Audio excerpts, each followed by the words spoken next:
अस्सलाम वालेकुम, this is Saba Ashraf from final year. Lockdown की वजह से फोर्थ ईयर के जूनियर्स के मैसेजेस रिसीव हो रहे थे कि हम इन छुट्टियों को किस तरह से यूज़ करें और मैक्सिमली यूटिलाइज़ करते हुए किस तरह से अपना सिलेबस कवर करने की कोशिश करें। सबसे पहली बात कि ये छुट्टियाँ आपके लिए समझ लीजिए गोल्डन अपॉर्चुनिटी है अपने सिलेबस को कवर करने के हवाले से। इस तरह की छुट्टियाँ कि आप आराम से रिलैक्स होके पढ़ सकें विदाउट एनी स्ट्रेस फैक्टर, आपको कम कम ही देखने को मिलेंगी अपनी एमबीबीएस लाइफ में। तो सबसे पहले अगर हम पैथोलॉजी की बात करें तो पैथोलॉजी एक बहुत बड़ा सब्जेक्ट है, स्पेशल पैथोलॉजी फोर्थ ईयर में 300 मार्क्स का पेपर, इतने ज़्यादा टॉपिक्स और मुश्किल हो जाता है इन द एंड इसको कवर करना। लेकिन अगर आप इसका एक बल्क अभी कवर करने की कोशिश करें इन छुट्टियों में 2 महीने में, तो I hope in the end आपको जो स्ट्रेस फैक्टर होता है कि भाई ये भी रहता है अभी ये भी रहता है वो रिलीज़ हो जाएगा। तो उसके लिए आपने किस तरह से चलना है, सबसे पहले तो पैथो में आप जीआईटी देखें, टॉस के अकॉर्डिंग टॉपिक्स को लेके चलें। जो टॉपिक्स इम्पॉर्टेंट हैं उनको ज़्यादा इम्पॉर्टेंस दें, जो कम इम्पॉर्टेंट हैं अकॉर्डिंग टू यूएचएस उन्हें आप सिर्फ एक रीड दे लें, that is good to go. उसके बाद जीआईटी सबसे पहले करें, इसमें से 2 क्वेश्चन आते हैं। उसके अलावा मेल जेनिटल सिस्टम बहुत छोटा सा टॉपिक है, आप अगर करने बैठें तो 2 दिन से ज़्यादा ये टाइम नहीं लेगा आपका। उसके बाद फीमेल जेनिटल सिस्टम है, ब्रेस्ट है, आप अकॉर्डिंग टू टॉस और यूएचएस के पास्ट क्वेश्चंस और जो टॉपिक्स मैक्सिमली कवर हुए हैं पिछले सालों के पेपर्स में उस हिसाब से लेके चलें। कोशिश करें कि एटलीस्ट आपकी आधी पैथोलॉजी जो है इन छुट्टियों में कवर हो जाए, अगर आप पैथो पढ़ना चाहते हैं तो इन छुट्टियों में। उसके बाद अगर हम बात करते हैं आई की, आई पेपर के हिसाब से बहुत मुश्किल पेपर आता है इसका, लेकिन अगर आप बुक उठा के देखें और अगर आपने इसको थोड़ा टाइम दे के ध्यान से पढ़ा हुआ हो तो इसका पेपर बहुत आसान लगता है आपको।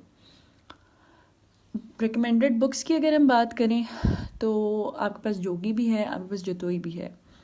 जतोई जो है इससे आपका एससी की पोर्शन बहुत स्ट्रांग हो जाएगा, बहुत अच्छा अटेम्प्ट करने का तरीका बताया हुआ उसमें, और जोगी जो है इससे आपके एमसीक्यूज पे ग्रिप आएगी। आपने करना किस तरह से, अब जो टॉपिक्स यूएचएस के एससीक्यूज में पहले आ चुके हैं उन्हें उठाएं, जतोई में से पढ़ें, जतोई में से याद करें।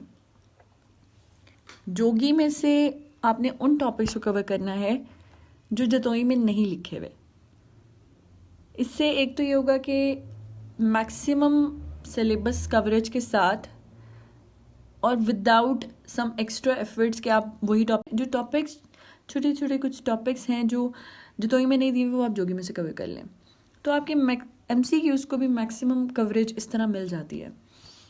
और एटलीस्ट अगर आप आई पढ़ना चाह रहे हैं तो आपको रेटिना, कंजक्टाइवा, कॉर्निया, लेंस और आईलिड, इन टॉपिक्स के ऊपर आपको मतलब एक अच्छी ग्रिप होनी चाहिए after these holidays are over. उसके बाद अगर हम आए ईएनटी की तरफ, ईएनटी क्लिनिकल बेस्ड सब्जेक्ट है। जिन लोगों का वार्ड हो चुका होगा अब तक उन्हें बहुत आइडिया होगा कि हमने ईएनटी को किस तरह से लेके चलना है, लेकिन जिन लोगों का वार्ड नहीं हुआ वो किस तरह से लेके चलें। ईएनटी में इस तरह से है कि आप पहले अपनी ईएनटी की एनाटमी जो है उसके ऊपर ग्रिप रखें। जब आपको एनाटमी नॉर्मल फिजियोलॉजी समझ आई होगी तब आपको पैथोलॉजीज भी समझ आने लगेंगी।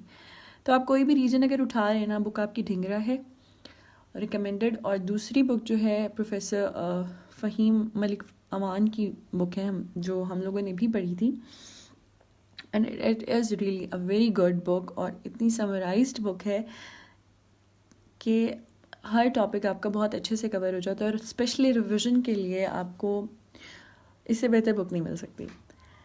तो अगर हम बात करें ईएनटी को आपने किस तरह से लेके चलना है, सबसे पहले आप ईएनटी को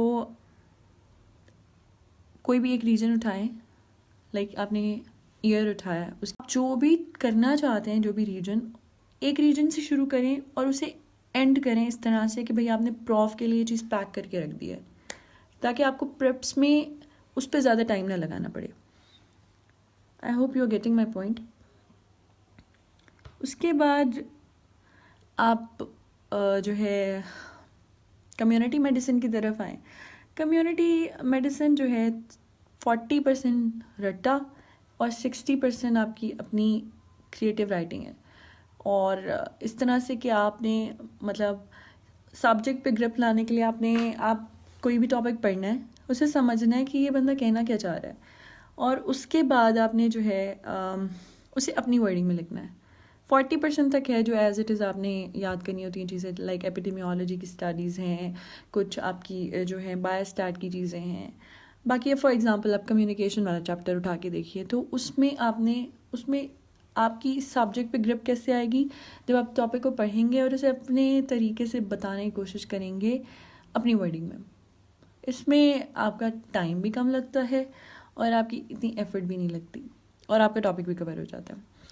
तो कम्युनिटी को अगर आप देना चाहते हैं तो हफ्ता ज़रूर दीजिएगा।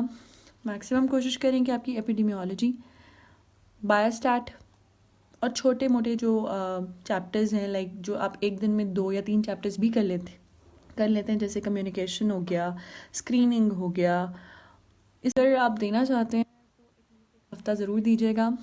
मैक्सिमम कोशिश करें कि आपकी एपिडेमियोलॉजी, बायोस्टैट और छोटे मोटे जो चैप्टर्स हैं, लाइक जो आप एक दिन में 2 या 3 चैप्टर्स भी कर लेते हैं, जैसे कम्युनिकेशन हो गया, स्क्रीनिंग हो गया, इस तरह के चैप्टर्स जो हैं कवर करने की कोशिश करें।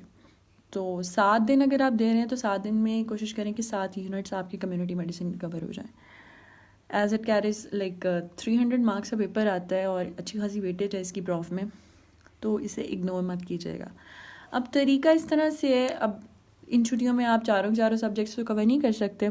अगर आप एक सब्जेक्ट को एट अ टाइम लेके चलने के आदी हैं और 2 सब्जेक्ट्स आपसे एट अ टाइम नहीं हो सकते, तो आप सबसे पहले उठा लें आई। जितना वो कवर करना चाहते हैं, जितना आपका गोल है, 4-5 यूनिट्स जितने भी करना चाहते हैं वो करें। उसके बाद दूसरे सब्जेक्ट पे आ जाएं। फॉर एग्जांपल ईएनटी में से भी अगर आप ईयर कर लें, ईयर के साथ थ्रोट कर लें बेशक, या नोज़ कर लें, या अगर एक भी रीजन आप करना चाहते हैं तो उसे बहुत अच्छे से करके पैक करके फिर तीसरे सब्जेक्ट पे आएँ। फिर उसके बाद तीसरे सब्जेक्ट में आप यूज़ करें कम्युनिटी मेडिसिन को 7-8 दिन लगा के जितने यूनिट्स आप कवर करना चाहते हैं कवर करें। उसके बाद पैथोलॉजी की तरफ आएँ। जो बचा कुछ टाइम होगा वो आप पैथोलॉजी को दे लें, और make sure at least you save 15 days for pathology, और बल्क कवर करने की कोशिश करें इसका। इसके बाद आपको ये वाला टाइम नहीं मिलेगा कि आप इतना रिलैक्स होके अच्छे से तैयार